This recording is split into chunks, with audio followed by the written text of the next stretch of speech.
Hello, Bacho. A very, very good evening to each and everyone out there, and welcome you all to this amazing platform of ICSE Wala and to your Mind Map series. अब क्योंकि हमारे last के थोड़े से chapter बचे हैं and ये दो चैप्टर जो आज हम करने वाले हैं that is reflection and loci, बहुत ही छोटे चैप्टर्स हैं. रिफ्लेक्शन से एक ही क्वेश्चन आता है आपके फाइनल्स में भी और आपके स्पेसिमेन में भी, जो से 4 से 5 नंबर का होता है. लोसाई में से क्वेश्चन अभी देखा नहीं गया, बट ऑफ कोर्स अगर वो सिलेबस में है और अगर हमें करना है बैच में भी, तो हमें उसका माइंड मैप भी करना बहुत ज़्यादा ज़रूरी है.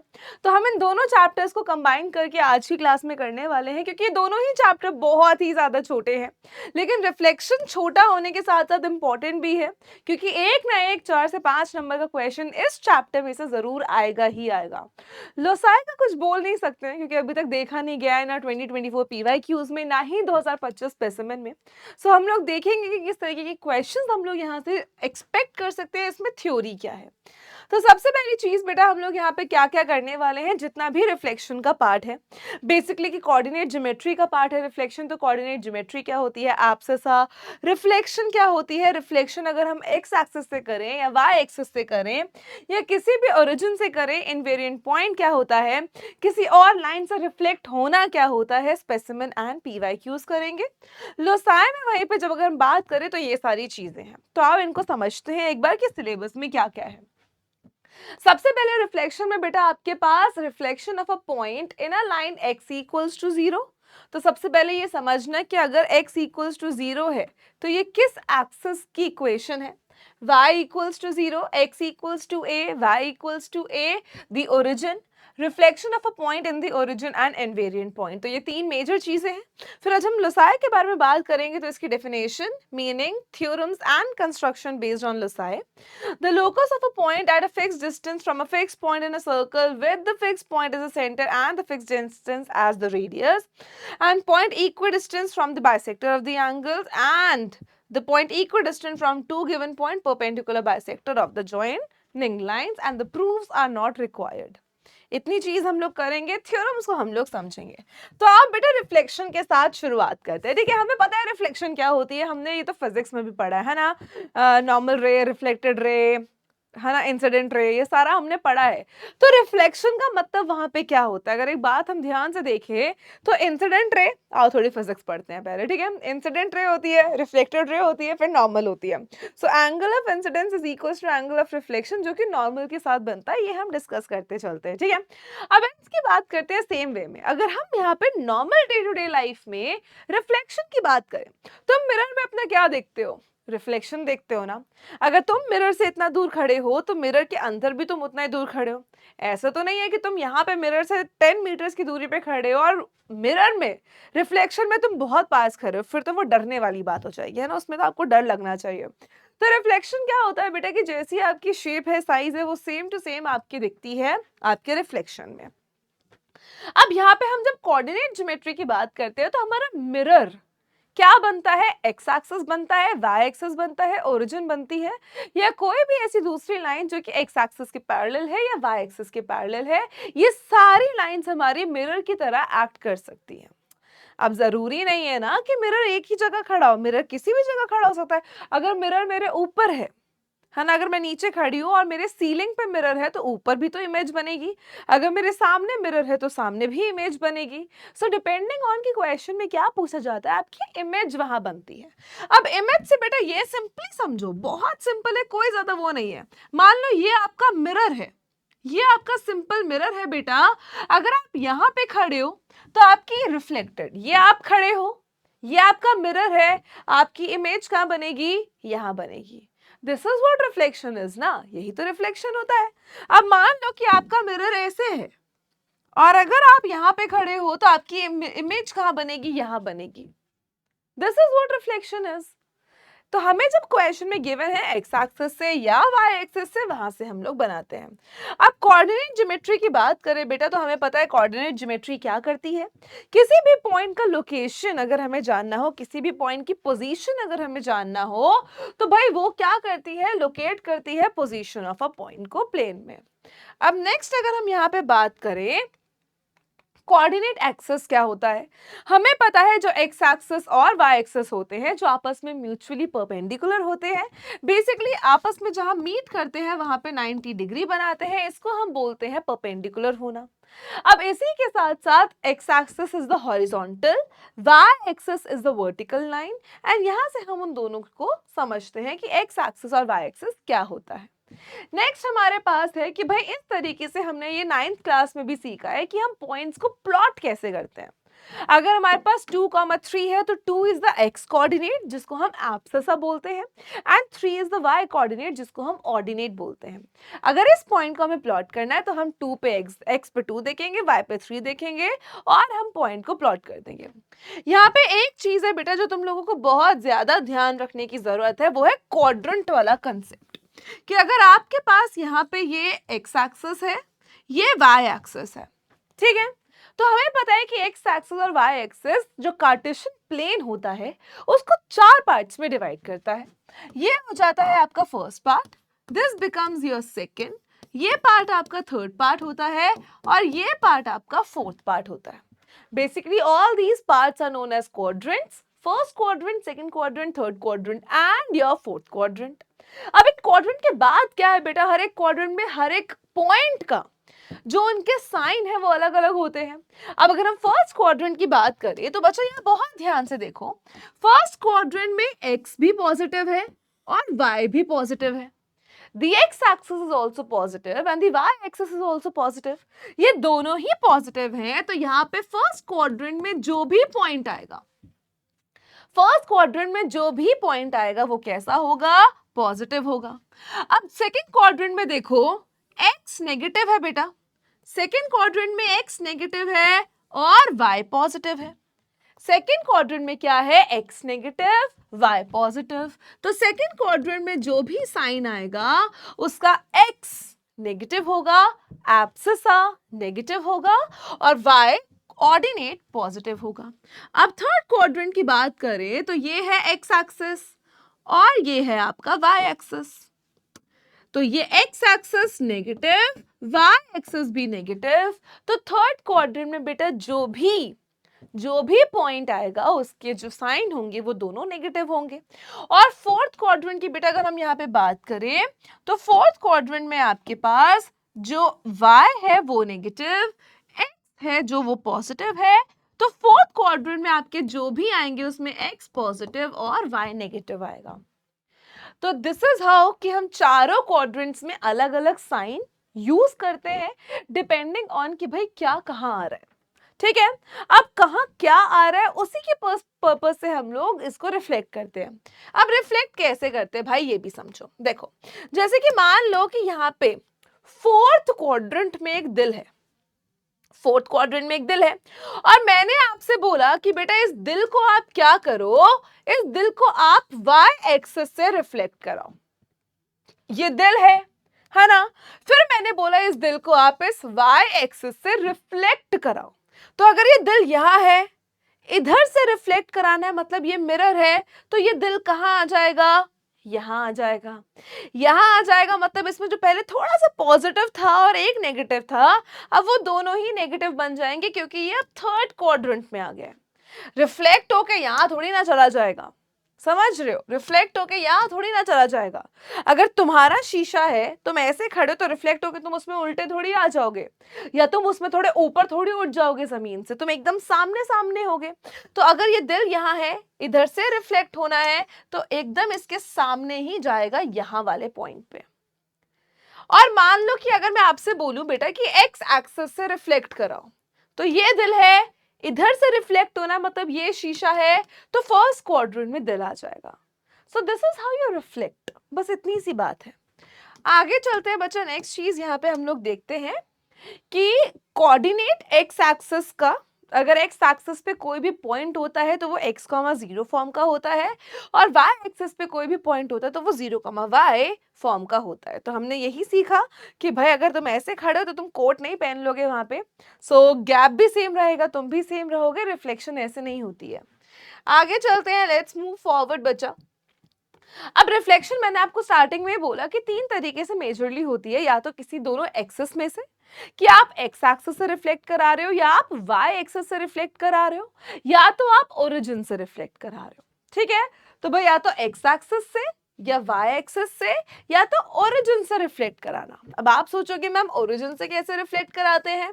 अगर ये आपकी एक्स और वाई एक्सिस है, कोई पॉइंट आपका यहाँ है, ओरिजिन आपका यहाँ है, रिफ्लेक्ट कराना मतलब उस पॉइंट का यहाँ आ जाना, मतलब क्वाड्रेंट डायगोनली चेंज करना। इसको हम लोग बोलते हैं रिफ्लेक्शन वाया ओरिजिन। अब आगे चलते हैं बेटा, यहाँ पे देखो, अगर आपके पास y इक्वल्स टू 0 है, if you have y equals to 0, तो y equals to 0 x axis की इक्वेशन होती है। अगर आपसे बोले कि भाई इस पॉइंट को y इक्वल्स टू 0 से रिफ्लेक्ट कराओ, तो y एक्सिस से रिफ्लेक्ट नहीं करानी है, x एक्सिस से रिफ्लेक्ट करानी है, because y equivalent to 0 is the equation of the x axis.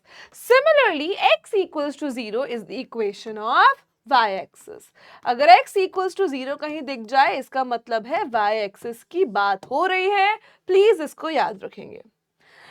Reflection origin से मैंने यही बोला कि मान लो यहाँ पे कोई पॉइंट है 2,3 और आपसे बोला है कि ओरिजिन से रिफ्लेक्ट कराओ। जब ये इस क्वाड्रेंट में आएगा बेटा, ये 2,3 ही रहेगा, ये पॉइंट क्या रहेगा, 2,3 ही रहेगा। लेकिन क्योंकि अब क्वाड्रेंट थर्ड हो गया है, जो नंबर्स हैं, जो हम लोग न्यूमेरिकल वैल्यूज यहाँ पे देखें, तो वो 2 और 3 ही रहेंगे, एब्सिस 2, ऑर्डिनेट 3। बट बिकॉज कि ये थर्ड क्वाड्रेंट में आ गया है, बस दोनों को हम नेगेटिव कर देंगे। तो आपको सबसे पहले बस ये देखना है कि कौन सा रिफ्लेक्ट करना है, कहां से रिफ्लेक्ट करना है, और कहां से रिफ्लेक्ट करने के बाद वो कौन से क्वाड्रेंट में जाके पहुंच गया है और उसको हमें कैसे टैकल करना है, क्या साइन होंगे उस क्वाड्रेंट में जाने के बाद, बस वो चीज हमें बहुत ध्यान से समझनी है। अब यहाँ पे इनवेरिएंट पॉइंट क्या होता है कि अगर मैं किसी पॉइंट को रिफ्लेक्ट कराऊं और उसमें बिल्कुल भी चेंज ना आए, उसको इनवेरिएंट पॉइंट बोलते हैं। फॉर एग्जाम्पल, अगर एक पॉइंट है बेटा 5,0, ठीक है, एक पॉइंट है 5,0, मान लो वो यहाँ, सॉरी 5,0 मान लो वो यहाँ पे है, ठीक है, 5,0 यहाँ पे है। अब आपको मैं बोलूं कि इस पॉइंट को एक्स एक्सिस से रिफ्लेक्ट कराऊं। अब ये ऑलरेडी एक्स एक्सिस पे है, ऑलरेडी एक्स एक्सिस पे है, तो ये रिफ्लेक्ट होके वापस से कहीं आएगा, एक्स एक्सिस पे ही आएगा। अगर बेटा पॉइंट ही एक्स एक्सिस पे है, रिफ्लेक्शन मिरर भी एक्स एक्सिस है, तो वो पॉइंट कहाँ जाएगा, वहीं रह जाएगा। ऐसे पॉइंट्स को इनवेरिएंट पॉइंट्स कहते हैं, जो रिफ्लेक्ट होने के बाद बेचारे कहीं पहुंच ही नहीं पाते, अपनी जगह पे वहीं पे बंद रह जाते हैं। ठीक है, अब किसी और लाइन से रिफ्लेक्ट होने का मतलब समझो। अभी तीन चीजें सीखिए कि या तो एक्स एक्सिस से रिफ्लेक्ट हो, या तो वाई एक्सिस से रिफ्लेक्ट हो, या तो भाई ओरिजिन से रिफ्लेक्ट हो। पर अगर मान लो ऐसी एक लाइन दे दी कि ये एक लाइन है जो कि पैरेलल है एक्स एक्सिस के, this is parallel to X axis, और इससे अगर कोई पॉइंट रिफ्लेक्ट होना है, तो बेटा यहाँ कैसे दिमाग चलाना है देखो। फॉर एग्जाम्पल, यहाँ पे कोई पॉइंट है 2,4, ठीक है, यहाँ पे पॉइंट है 2,4, आपसे बोला है अब इसको एज अ रिफ्लेक्टिंग सरफेस लो, कि इस लाइन से इसको आप मिरर कंसीडर करो। पहली चीज, इसको आप मिरर कंसीडर करोगे, इसको आप मिरर कंसीडर करोगे, तो सबसे पहले, अच्छा रुको, पहले हम यहाँ पे डाल लेते हैं, दिस इज 1, ठीक है, मान लेते हैं this is 2 and this is 3, तो पॉइंट को चेंज करते हैं, रुको, this is 1, this is 2, this is 3, तो मान लेते हैं ये पॉइंट कितना है बेटा आपके पास 2,3 है, ठीक है। अब इस पॉइंट को रिफ्लेक्ट कराना है, हमें पता है किस लाइन से, इस लाइन से। अब बस कॉमन सेंस लगाओ थोड़ी सी, और कुछ नहीं लगाना। आपको रिफ्लेक्ट किससे करना है बेटा, इस लाइन से रिफ्लेक्ट करना है, कोई दिक्कत नहीं है। अब क्या कॉमन सेंस लगानी है कि भाई ये सोचो कि अगर ये मिरर है ना, ये मिरर है, अगर इससे ऊपर जितने ये डिस्टेंस पे होगा, उससे नीचे उतने ही डिस्टेंस पे होगा। ऊपर जितने डिस्टेंस पे ये पॉइंट है, इस मिरर के नीचे भी उतने डिस्टेंस पे ही ये पॉइंट आएगा। तो देखो कि इस लाइन के ऊपर ये 2 यूनिट्स है, तो इस लाइन के नीचे भी ये कहां आ जाएगा, 2 यूनिट्स पे आ जाएगा। ठीक है, मतलब ये पॉइंट यहाँ आ जाएगा। तो ये मत सोचना बेटा, जब मैंने आपको बोला था ना कि पॉइंट न्यूमेरिकली सेम रहेंगे, बस साइन बदलेगा डिपेंडिंग ऑन क्वाड्रेंट, बट ये चीज भी बदल जाती है जब हम एक्स एक्सिस या वाई एक्सिस से रिफ्लेक्ट नहीं करा रहे होते हैं। अगर हम किसी और थर्ड लाइन से जो कि एक्स एक्सिस के पैरेलल है या वाई एक्सिस के पैरेलल है, अगर हम उससे रिफ्लेक्ट कराते हैं तो बस हमें ये देखना होता है कि इस लाइन से कितना ऊपर। हम ये नहीं देखेंगे कि ये 2 है और ये 3 है, नहीं, हम ये देखेंगे कि जहां से हम रिफ्लेक्ट कर रहे हैं उससे ऊपर कितने पॉइंट्स है, 2, तो इसके नीचे भी कितना पॉइंट होगा, 2, तो यहां रिफ्लेक्ट होके बेटा इसका एक्स कोऑर्डिनेट, ठीक है, इसका एक्स कोऑर्डिनेट यहाँ पे 2 आ जाएगा, ठीक है, और y कोऑर्डिनेट माइनस का 1 आ जाएगा। तो इस चीज का ध्यान रखना है कि हमें रिफ्लेक्शन में हमें डिस्टेंस भी देखना है, परपेंडिकुलर डिस्टेंस कितना रहेगा उस पॉइंट का, वो कहां तक जाएगा। डिफरेंस समझो कि अगर बेटा आपके पास x एक्सिस है, ठीक है, और y एक्सिस है, मैंने आपसे बोला कि आपको एक पॉइंट को रिफ्लेक्ट कराना है, तो ये मान लो ये ओरिजिन है, ये 1 है, ये 2 है, ये 3 है, ये -1 है, -2 है, -3 है, 1 है, 2 है, 3 है, और ये -1 है, -2 है, -3 है। अभी मैंने आपसे बेटा बहुत सिंपली बोला कि बच्चा यहाँ पे एक पॉइंट है, ये रहा 2,1, इसको अगर हम रिफ्लेक्ट कराएंगे y एक्सिस से तो ये यहाँ पे भी कितना हो जाएगा, ये यहाँ पे भी 2,1 होगा, लेकिन क्योंकि ये माइनस का 2 और 1 होगा क्योंकि सेकेंड क्वाड्रेंट है। तो हमने क्या देखा बच्चा, कॉमन सेंस लगाएंगे, बहुत बहुत सिंपल सी, कि अगर ये हमारा रिफ्लेक्टिंग सरफेस था, अगर ये हमारा रिफ्लेक्टिंग सरफेस था तो इस सरफेस से जितना दूर ये पॉइंट था, यहां से भी इतना दूर ये पॉइंट रहेगा। अगर ये डिस्टेंस 2 था तो ये डिस्टेंस भी 2 रहेगा। लेकिन जब हम बात करते हैं बेटा कोई ऐसी लाइन से रिफ्लेक्ट कराने को जो कि y एक्सिस या x एक्सिस से पैरेलल है, मान लो कि यहाँ पे एक लाइन है जो कि पैरेलल है यहाँ पे, ठीक है, अब इसको मान लेते हैं this is 0, this is let's say 1, 2 and this is 3, -1, -2, -3, -1, -2, -3, 1, 2 and 3। तो यहाँ पे सिंपली हम इस चीज को देखेंगे कि भाई अगर हमारे पास ये यहाँ पर है, ये 1 पर है, ठीक है, हमें क्या करना है, कोई पॉइंट है यहाँ पे, लेट्स से सेम पॉइंट है 2,1, मैंने आपसे क्या बोला बेटा, इस लाइन के थ्रू, इस पिंक वाली लाइन के थ्रू रिफ्लेक्ट कराओ। तो आपको ये समझ आना चाहिए कि अगर ये इस लाइन से इतना दूर है तो इस लाइन से भी इतना दूर होना चाहिए, 1 दूर है तो 1 दूर होना चाहिए, तो यहाँ पे कोऑर्डिनेट कितना बन जाएगा, 0,1। तो जब किसी और लाइन से रिफ्लेक्ट हो रहा हो तो कोऑर्डिनेट सेम नहीं रहते हैं, बट किसी एक्सिस से रिफ्लेक्ट हो रहा हो तो हमेशा आपके जो कोऑर्डिनेट्स होते हैं बच्चा वो क्या रहते हैं, सेम रहते हैं। अब कुछ स्पेसिमेन के क्वेश्चन देखते हैं, फिर हम लोग PYQ पे चलते हैं। स्पेसिमेन में आपको बोला है study the graph and answer each of the following. चलो भाई कोई दिक्कत नहीं है, ग्राफ को समझना है, पढ़ना है और ग्राफ से हमें क्वेश्चन को आंसर करना है। ये रहा आपका ग्राफ, आपके स्पेसिमेन में ये दे रखा है। अब पहली चीज बोली है write the coordinates of ABCD, बहुत आसान है। ए के कोऑर्डिनेट्स क्या है बेटा, अगर आप यहाँ पे देखोगे 3 and 3, 3,3। बी के कोऑर्डिनेट्स क्या है बेटा आपके पास, माइनस का 2,1, ठीक है। सी के कोऑर्डिनेट्स क्या है बेटा, 3, माइनस का 1, और डी के कोऑर्डिनेट्स क्या है, क्योंकि y एक्सिस पे है सो 0,1। तो सिंपली ये क्या हो जाएंगे बेटा, चारों पॉइंट्स के कोऑर्डिनेट्स हो जाएंगे, ठीक है, coordinates of all the 4 points. अब नेक्स्ट बोला है given that point C is the image of point A, name and write the equation of line of the reflection। अब हमें बोला है कि अगर हम ये माने कि जो ये A पॉइंट है C इसका रिफ्लेक्शन है, तो हमें बताओ कि ये कहां से रिफ्लेक्ट हो रहा है। सबसे पहली चीज बेटा, एक पॉइंट A है, C है, तो भाई x एक्सिस से तो रिफ्लेक्ट होगा नहीं। अगर x एक्सिस से रिफ्लेक्ट होता तो वो ऊपर भी उतना होता जितना नीचे है, तो नहीं। तो भाई हम देखो, अगर हम इस लाइन को लेते हैं जो BD है, यहां से A भी 2 पॉइंट्स है, ये भी 2 पॉइंट्स है, तो कौन सी लाइन से रिफ्लेक्ट हो रहा है बेटा, जो A है वो BD लाइन से रिफ्लेक्ट हो रहा है, कौन सी लाइन से रिफ्लेक्ट हो रहा है? BD लाइन से रिफ्लेक्ट हो रहा है। और अगर BD लाइन से रिफ्लेक्ट हो रहा है तो इक्वेशन क्या बन जाएगी? y, और y देखो y कितना है? x एक्सिस के पैरेलल है 1 यूनिट ऊपर, तो भाई क्या हो जाएगा? वो हो जाएगा y इक्वल्स टू 1। सिंपल।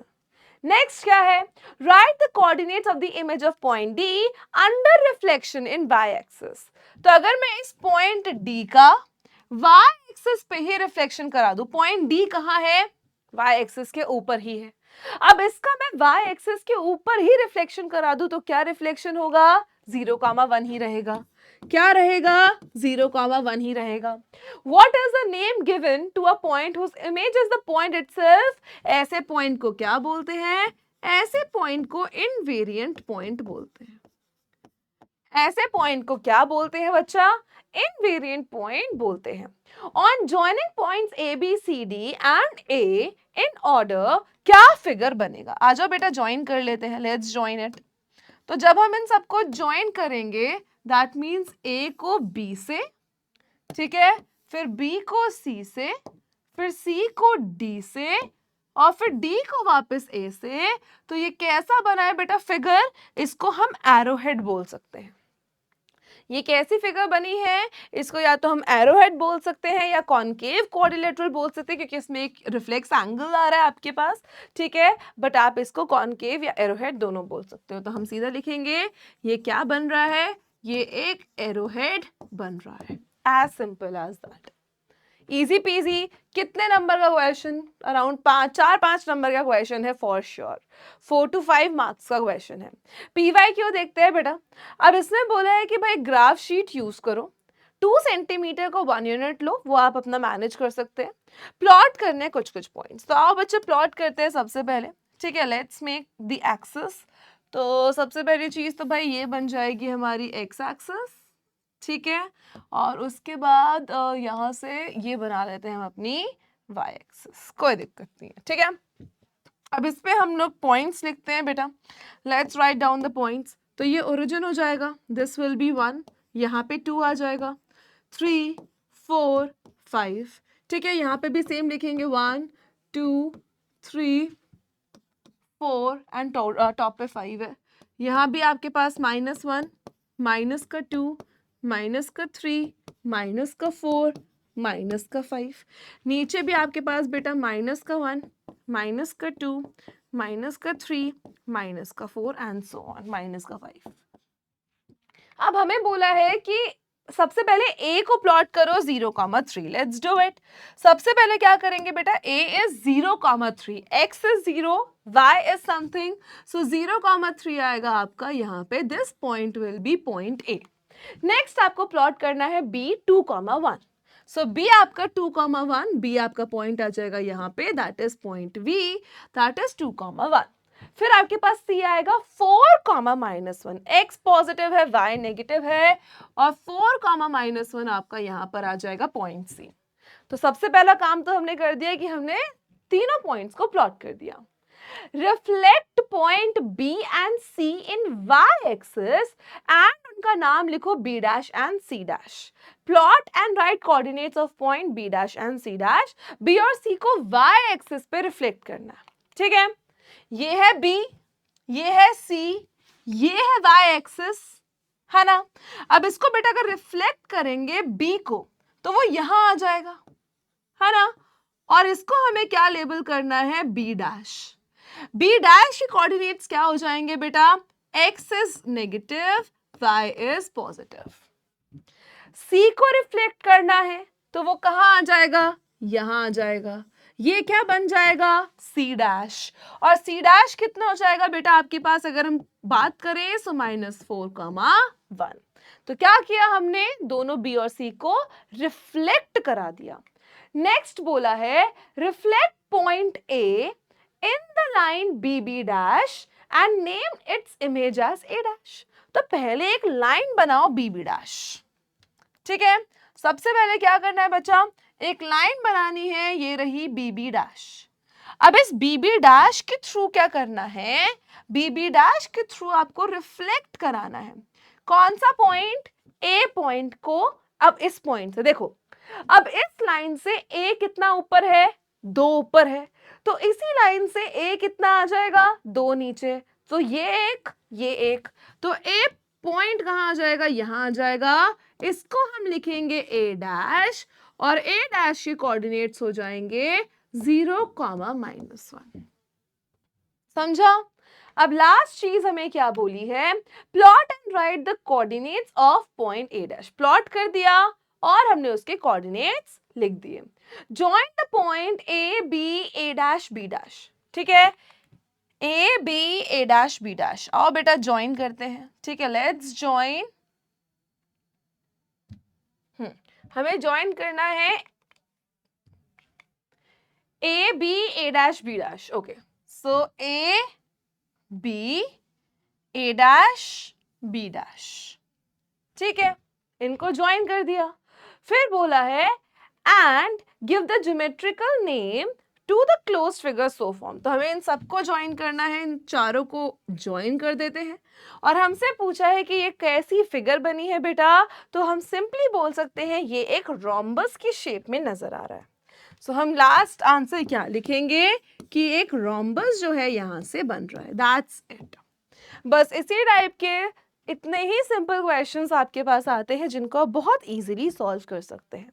अब सीधे चलते हैं बेटा लोसाय पे, ठीक है, लोसाय का मतलब समझते हैं, चीजें क्या है वो समझते हैं, और इसमें क्वेश्चंस तो कुछ है ही नहीं अभी, सो एक बार इसका थ्योरी ही समझ लेते हैं। तो जब हम लोसाय की बात करें बेटा, तो लोकस एक लैटिन वर्ड है, ठीक है, जिसका मतलब है लोकेशन, लोकेलिटी एक्सेट्रा। बेसिकली एक पोजीशन को हम डिस्क्राइब करते हैं। Locus is a path traced by a moving point which moves so as to satisfy the given condition. अब मान लो मैं आपसे कह रही हूँ कि बीच में मैं खड़ी हूँ, ठीक है, मैंने एक ऐसे हाथ से, और मेरे मान लो यहाँ पे चुन्नियाँ बंधी हैं बहुत सारी, ठीक है, बहुत सारे दुपट्टे, बहुत सारे रिबन्स बंधे हैं, और हर एक बंदा एक फिक्स डिस्टेंस लेके घूम रहा है। कि मान लो एक इक्वल लेंथ के रिबन है, कि भाई एक बच्चा आया, उसने एक रिबन लिया और वो ऐसे से घूम रहा है, फिर एक बंदा आया, वो ऐसे से घूम रहा है, तो बेसिकली वो सब जब घूमेंगे साथ में, तो और मैं बीच में फिक्स खड़ी हूँ, तो क्या हो जाएगा, वो एक सर्कल हो जाएगा विद अ फिक्स डिस्टेंस। सो यही हमें थॉट प्रोसेस लगाना है जब हम लोसाय चैप्टर कर रहे हैं, to get the plot. So path conditions हम लोग ऑफ कोर्स निकालते हैं। अब पहली थ्योरम क्या है, the locus of a point equidistant from two intersecting line is the bisector of the angles between them. अगर आपके पास बेटा बहुत सिंपल है, दो लाइंस हैं, दो इंटरसेक्टिंग लाइंस हैं आपके पास, अगर मैं आपसे बोलूं कि बेटा इनके बीच में एक फिक्स डिस्टेंस, अगर मैं बोलूं इक्वल डिस्टेंस होना चाहिए इन दोनों से, तो वो कहाँ होगा? आप बोलोगे मैम यहाँ भी इक्वल डिस्टेंस हो सकता है, यहाँ भी हो सकता है, यहाँ यहाँ यहाँ यहाँ यहाँ यहाँ कहीं भी हो सकता है। सो बेसिकली एक ऐसी लाइन, इस लाइन के सारे पॉइंट्स इन इंटरसेक्टिंग लाइन से इक्विडिस्टेंट होंगे जब हम निकालेंगे इनकी लेंथ परपेंडिकुलर। तो इन शॉर्ट मैंने क्या बोला बेटा, कि अगर आपके पास दो इंटरसेक्टिंग लाइंस हैं, तो इन दोनों इंटरसेक्टिंग लाइंस से अगर मैं आपसे पूछूं कि कौन सा डिस्टेंस कॉमन रहेगा, हमेशा इक्विवेलेंट रहेगा, तो जो इनके एंगल बाइसेक्टर का होगा। अब एंगल बाइसेक्टर से कैसे, देखो मेरी बात ध्यान से सुनो, ध्यान से देखना कैसे होगा बच्चा। ये अगर इसकी बात करें, अगर इस पॉइंट की बात करें, तो ये डिस्टेंस और ये डिस्टेंस बराबर है। इस पॉइंट की बात करें तो ये डिस्टेंस और ये डिस्टेंस बराबर होगा। इस पॉइंट की बात करें तो ये डिस्टेंस और ये डिस्टेंस बराबर होगा। तो हमें यही चीज तो निकालनी है। तो थ्योरम फर्स्ट क्या कहती है, the locus, the position, the location of a point equidistant from two intersecting lines is the bisector of the angles between them. तो एंगल बाइसेक्टर आप बना दोगे तो आपके पास वो लाइन मिल जाएगी, और इस लाइन पे आने वाला हर एक पॉइंट इन दोनों इंटरसेक्टिंग लाइन से इक्वल डिस्टेंस पे होगा। Next theorem, the locus of a point equidistant from two given points is the perpendicular bisector of the line joining two points. बहुत सिंपल है again, कि मान लो बेटा यहाँ पे एक पॉइंट है पॉइंट A, यहाँ पे एक पॉइंट है पॉइंट B। अगर मैं आपसे बोलूं बेटा कि इन दोनों से इक्विडिस्टेंट पे आपको खड़ा होना है, ठीक है, अब आप बोलोगे मैम इक्वल डिस्टेंस इन दोनों से होना चाहिए, तो या तो मैं इनके बीच में खड़ा हो जाता हूँ, है ना, या यहाँ खड़ा हो जाता हूँ, यहाँ पर यहाँ पर यहाँ पर यहाँ पर, या यहाँ यहाँ यहाँ यहाँ यहाँ। ये सारे पॉइंट्स कैसे होंगे, इन दोनों से इक्वी डिस्टेंट होंगे। कैसे होंगे बच्चा, कैसे होंगे, देखो कैसे इक्वी डिस्टेंट होंगे, ये और ये equi distant, this length and this length, this length and this length, this length and this length. तो किसी भी दो पॉइंट से अगर आपको क्या करना है बच्चा, इक्विडिस्टेंट बनाना है, तो उस लाइन को ज्वाइन कर दो और उस लाइन का परपेंडिकुलर बाइसेक्टर कंस्ट्रक्ट कर लो एंड वो आपको हर वो पॉइंट देगा जो कि इन दोनों पॉइंट से इक्विडिस्टेंट होगा. एप्लीकेशंस क्या है उनको समझते हैं. The locus of a point which is equidistant from two fixed point is the perpendicular bisector of the line segment joining the two fixed point. अभी हमने डिस्कस किया इसके बारे में, बहुत ईजी है. Next, the locus of a point which is equidistant from two intersecting lines is the bisector of the angles in between them. ये भी हमने अभी डिस्कस किया है. Next देखते हैं बच्चा. Let's talk about the next. ठीक है, bisect the angles, इसके बारे में हमने बात की है.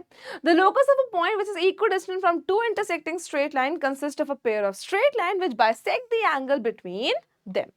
अब यहाँ पे है, अगर कोई दो लाइंस आपस में पैरेलल है, अगर कोई दो लाइंस आपस में पैरेलल है तो उन दोनों से इक्विडिस्टेंट कौन सी लाइन बनेगी, उन दोनों पैरेलल लाइन के बीच से जाती हुई लाइन.